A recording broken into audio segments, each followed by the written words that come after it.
Please subscribe to the Natural Health official YouTube channel and hit on bell icon for daily updates. Thank you. बिस्मिल्लाहिर्रहमानिर्रहीम अस्सलाम वालेकुम नाज़रीन, natural health official YouTube channel में आपका मेज़बान इरफान पाशा हाज़िर खिदमत है। नाज़रीन, दूध हमारी बुनियादी ज़रूरत है। दूध एक मुकम्मल ग़िज़ा है और दूध के मुकम्मल ग़िज़ा होने में कभी भी कोई शक नहीं रहा है। ख़ास तौर पर जो छोटे बच्चे हैं, उन छोटे बच्चों के जो बढ़ोतरी है, चाहे वो हड्डियों की हो, चाहे जिस्म की ओवरऑल जो नश्व नुमा है, उसमें दूध बहुत कारआमद होता है। दूध का कोई भी नेमुल बदल नहीं है। यानी अगर आप ये कहें कि दूध के अंदर जो अज्जा हैं, अगर आप ख़ुद से उन अज्जा को मिक्स करके एक लिक्विड तैयार कर लें तो वो दूध का मुतबादल हो सकता है, तो ये क़तन ऐसा नहीं हो सकता है। क्यों नहीं हो सकता, ये तो एक अलग बहस है। अलबत्ता ये बात कन्फर्म्ड है कि दूध का कोई नेमुल बदल या कोई मुतबादल नहीं अभी तक बनाया जा सका। लेकिन अफसोस की बात यह है कि दूध का मुतबादल नहीं है, तो कम से कम दूध तो हमें बेचा जाए। यानी दूध हमें जो डिब्बों में डालकर पैक करके दिया जाता है, वो दूध के नाम पर बहुत बड़ा धोखा होता है। बहुत सारी कंपनियों ने अपने दूध के डिब्बे के ऊपर जो दूध लिखते थे, उन्होंने दूध लिखना बंद कर दिया है। उसकी बहुत बड़ी वजह यह है कि कई जगह पे ये केस अदालतों में गए, फूड अथॉरिटी ने इस पर एक्शन लिए और पंजाब में ख़ास तौर पर यह चीज़ बहुत ज़्यादा हाईलाइट हुई जब, तो उस वक्त कंपनियों ने फिर उसके ऊपर अपने जो लिखे होते हैं इंग्रेडिएंट्स वगैरह और जो इसके ऊपर एडवर्टीज़मेंट है, उसके ऊपर उन्होंने काफ़ी एहतियात बरतना शुरू कर दी। नाज़रीन, आज मैं आपके सामने जो स्कैंडल पेश करने जा रहा हूँ वो है डेयरी उमंग वालों का। डेयरी उमंग का ये जो पैकेट है मेरे पास, इसके ऊपर आप देखें कि इन्होंने अपनी कंपनी की मशहूरी के लिए यहाँ पर अगर आप गौर करें तो एक ये दायरा है और इस दायरे के अंदर यहाँ पर उन्होंने एक क्रॉस लगाया हुआ है, ये बताने के लिए कि इसके 25 किस्म के या 28 किस्म के मुख्तलिफ टेस्ट किए गए हैं और इन टेस्टों को करने के बाद ये साबित हुआ है कि इसमें ऐसी कोई चीज़ नहीं पाई जाती। यानी इसमें डिटर्जेंट पाउडर नहीं है, इसके अंदर फॉर्मलिन नहीं है और इसके अंदर मसनूई जो क्रीम है इस तरह की चीज़ें नहीं हैं। ये 28 किस्म के जो टेस्ट हैं, इससे ये साबित कर रहे हैं कि अब ये बिल्कुल खालिस और हेल्दी चीज़ है।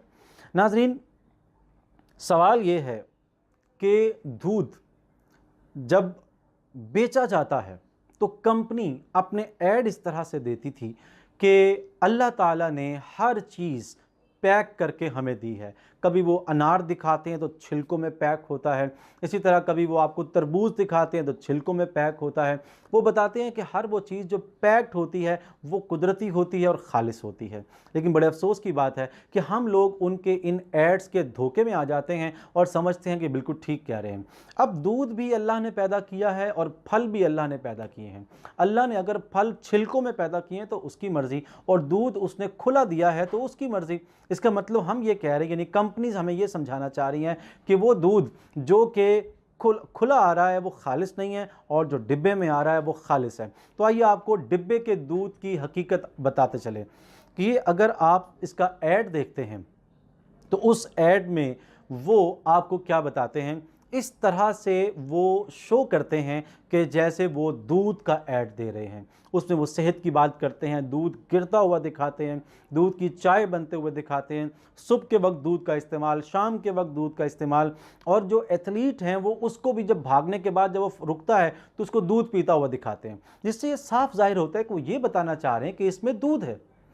लेकिन अगर आप गौर से देखें तो पूरे ऐड में वो ये कहीं नहीं कहते कि हम दूध बेच रहे हैं। जी नाज़रीन, आपको दिखा रहा हूँ इस वक्त मैं, ये देखें कि यहाँ पर उन्होंने बजाय इसके दूध लिखने के यहाँ पर लिखा हुआ है डेयरी ड्रिंक। ये उर्दू में लिखा है, इस तरफ इन्होंने इंग्लिश में लिखा हुआ है डेयरी ड्रिंक। और कमाल की बात यह है कि पूरे डिब्बे के ऊपर कहीं भी दूध नाम का लफ्ज़ नहीं लिखा हुआ। यानी आप देखें यहाँ पर ग़िज़ाई मालूमात लिखी हुई इन्होंने। ग़िज़ाई मालूमात में यहाँ पर उन्होंने लिखा हुआ है एनर्जी है, इसके अंदर फ़ैट है, प्रोटीन है, कार्बोहाइड्रेट्स हैं और कैल्शियम है। इसके बाद आपको मैं ये दिखाता हूँ, इन्होंने 28 टेस्ट लिखे हुए हैं, यूरिया, डिटर्जेंट, जरासीम और सोर्बिटोल, फॉर्मलिन और एंटीबायोटिक, नमक, एमोनियम नाइट्रेट और हाइड्रोजन पेरोक्साइड वगैरह वगैरह वगैरह, ये सब कुछ उसने लिखा है। तो क्या डिब्बे वाला ये लिखना भूल गया है कि ये दूध था? क्या वो उसका जो लिखने वाला जो या ये जो डिज़ाइन करने वाला था जिसने ये डिब्बा डिज़ाइन किया है वो लिखना भूल गया कंपोज़र कि जनाब इसके ऊपर मिल्क लिखना था या दूध लिखना था? ऐसा हरगिज़ नहीं है। ये लोग बहुत चालाक हैं, ये लोग बहुत चालाक हैं और उनको पता है कि इसमें दूध नहीं है, इसलिए उन्होंने इस पर लिखा भी नहीं है ताकि किसी किस्म की जो कानूनी पेचीदगी है उससे बचा जा सके। नाज़रीन, मैं आपको ये रिकमेंड करूँगा कि आप डिब्बे का दूध कभी भी इस्तेमाल ना करें। इवन कि जिन डिब्बों के ऊपर दूध भी लिखा हुआ है आप उसको भी इस्तेमाल करने से गुरेज करें। ये सिर्फ मैं डेयरी उमंग की बात नहीं कर रहा, आप तरंग को देख लें या आप इसके अलावा जो दूध है जिनके ऊपर क्लियर कट लिखा कि ये वाइटनर है, तो जो चाय में आप डाल रहे हैं वो सिर्फ वाइटनर है, वो केमिकल है, वो भी कोई फ़ायदेमंद चीज़ नहीं, वो नुकसानदेह चीज़ है आपके लिए, तो आप उसको क्यों इस्तेमाल कर रहे हैं? जो खुला दूध मिलता है गो के मसाइल उसमें भी बेशुमार हैं, लेकिन इनमें भी उसी तरह के हैं। इसका बेहतरीन हल ये है कि आप खुला दूध खुद, जहाँ पर ये भैंसें और गायें जो दूध वहाँ पर जो गवाले बेचते हैं, जहाँ खुद वो निकालते हैं, दूध दोहते हैं भैंसों गायों का, वहाँ से लेकर आएँ और आप वहाँ उस दूध को घरों में इस्तेमाल करें, चाहे चाय के लिए और चाहे पीने के लिए। जो हड्डियां हैं उनकी नश्व नुमा के लिए दूध के अलावा कोई और चीज़ नहीं है जो उसका नेमुल बदल बन सके। तो बच्चों की सेहत का, अपनी सेहत का ख़ास ख्याल रखें। उम्मीद करते हैं आपको ये वीडियो पसंद आई होगी। अगर आपको ये वीडियो पसंद आई है तो चैनल को सब्सक्राइब करके बेल आइकन को क्लिक कर दें। हमारी वीडियो को लाइक करें, कमेंट बॉक्स में कमेंट करें और नाजरीन ये वीडियो अपने फ्रेंड्स एंड फैमिली में ज़रूर शेयर करें। इंशाल्लाह अगली किसी वीडियो में आपसे मिलेंगे। उस वक्त तक के लिए आज की वीडियो से अपने मेज़बान इरफान पाशा को इजाज़त दीजिए। अल्लाह हाफिज़।